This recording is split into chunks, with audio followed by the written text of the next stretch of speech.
নমস্কাৰ বন্ধুসকল, মই হাতিমা আজি আপোনালোকৰ লগত শ্বেয়াৰ কৰিম যে পেপচিকাম খেতি কেনেকৈ কৰিব লাগে, এই খেতিৰ লাভালাভ কি। তো মই প্ৰথমতে আপোনালোকৰ লগত আলোচনা কৰিম। আপোনালোকে মোৰ ভিডিঅ'খন আৰম্ভণিৰ পৰা শেষলৈকে নিশ্চয় চাব, চালেহে আপোনালোকে গম পাব মই আজি আপোনালোকৰ লগত কি কথা শ্বেয়াৰ কৰি আছোঁ। তো কথা হ'ল যে আপোনালোকে যদি পেপচিকাম খেতি কৰিম বুলি ভাবিছে তেনেহ'লে প্ৰথমতে আপোনালোকে মাটি নিৰ্বাচন কৰি ল'ব লাগিব।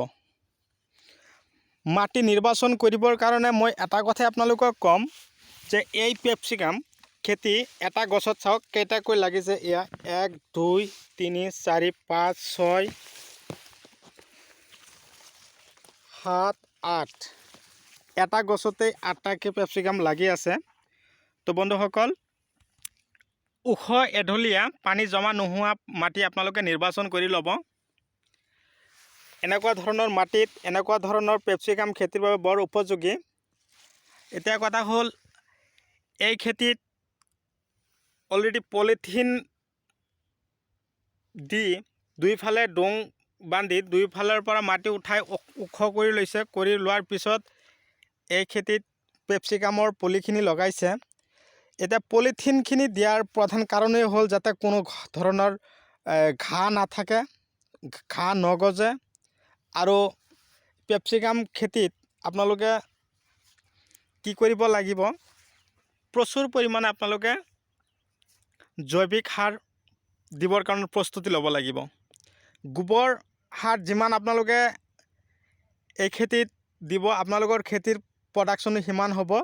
যেতিয়া গছৰ বয়স 15 পৰা 20 দিন হৈ যাব লগোৱাৰ পৰা, তেতিয়া আপোনালোকে এই খেতিত কি কৰিব লাগিব, কেঁচু সাৰৰ যোগান ধৰিব লাগিব। কেঁচু সাৰ আপোনালোকে এই পেপচিকাম গছৰ বয়স 15 পৰা 20 দিন হোৱাৰ লগে লগে কেঁচু সাৰ দিলে কি হয়, এটা গছত মিনিমাম আপোনালোকে 8 পৰা 10টাকৈ পেপচিকাম আপোনালোকে 5 দিন 6 দিন পিছে আপোনালোকে উঠাই কিনে বিক্ৰী কৰিব পাৰিব।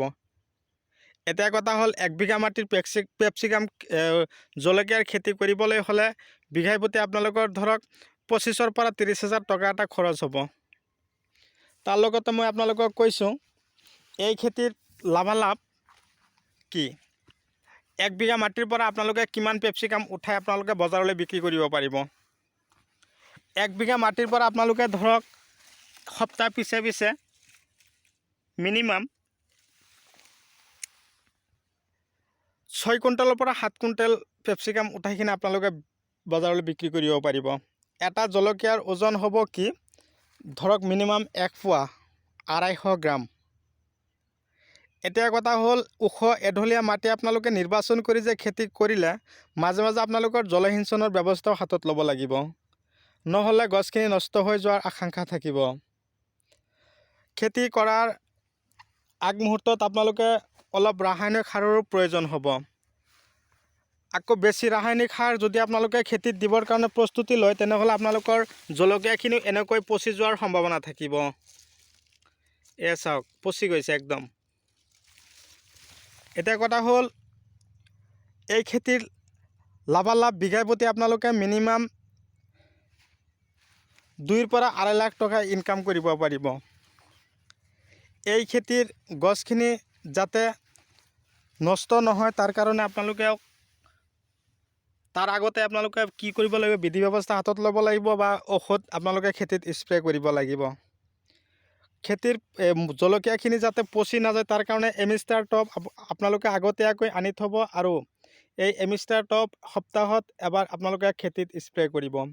গছৰ চেহেৰাও ভাল থাকিব, যিখিনি ফল ধৰিব ফলখিনিও একদম পূৰা চিকচিকীয়া হৈ থাকিব। এইবিলাক গছত একদম পূৰা এমিষ্টাৰ টপ স্প্ৰে কৰাৰ পিছত চাওক জলকীয়াৰ চেহেৰা আকৃতিৰ ধৰণ কেনেকুৱা হৈছে। তো বন্ধুসকল, আপোনালোকে মোৰ চেনেলৰ যদি নতুন হৈ আছে তেনেহ'লে মোৰ চেনেলখন ছাবস্ক্ৰাইব কৰি ল'ব, আৰু কাষত থকা বেল আইকনখন আপোনালোকে অন কৰিব। এনেকুৱা ধৰণৰ নতুন ভিডিঅ'ৰ ন'টিফিকেশ্যন আপোনালোকে পাই থাকিব।